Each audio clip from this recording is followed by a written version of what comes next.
সারা বাংলাদেশে হা বিজয়ী হবে ইনশাআল্লাহ।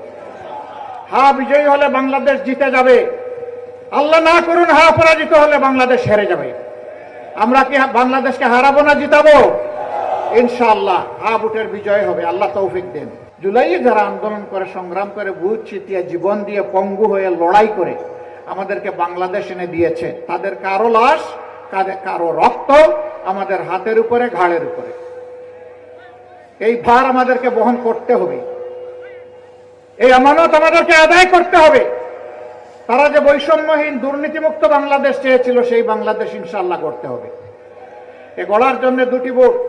প্রথম ভোটটা হচ্ছে গণভোট। এখানে কি বলবেন? হা। কি বলবেন? হা মানে আজাদি, না মানে গুলামি। আজাদি না গুলামি? আজাদি না গুলামি?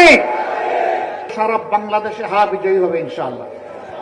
হা বিজয়ী হলে বাংলাদেশ জিতে যাবে, আল্লাহ না করুন হা পরাজিত হলে বাংলাদেশ হেরে যাবে। আমরা কি বাংলাদেশকে হারাবো না জিতাবো? ইনশাআল্লাহ হা ভোটের বিজয় হবে, আল্লাহ তৌফিক দেন। দ্বিতীয় ভোটটা সরকার গঠনের। কারা গড়বে?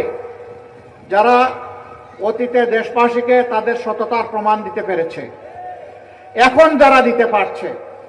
যারা অতীতে প্রমাণ দিতে পারে নাই, এখনো যারা পারছে না, জনগণের কাছে ভোট চাওয়ার অধিকার তাদের নাই।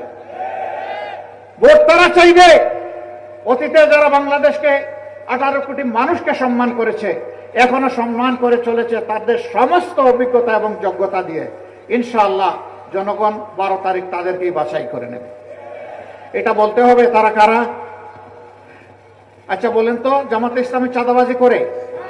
আমাদের সাথে শরীফ দল, আলিম উলামা সহ দেশপ্রেমিক যারা আছে, তারা চাঁদাবাজি করে, দুর্নীতি করে, মামলা বাণিজ্য করে, দখল বাণিজ্য করে, মা বোনদের গায়ে হাত দেয়, ইজ্জত লুণ্ঠন করে, জনগণের সম্পদ চুরি করে, ব্যাংক ডাকাতি করে, ঋণ খেলাপি আছে?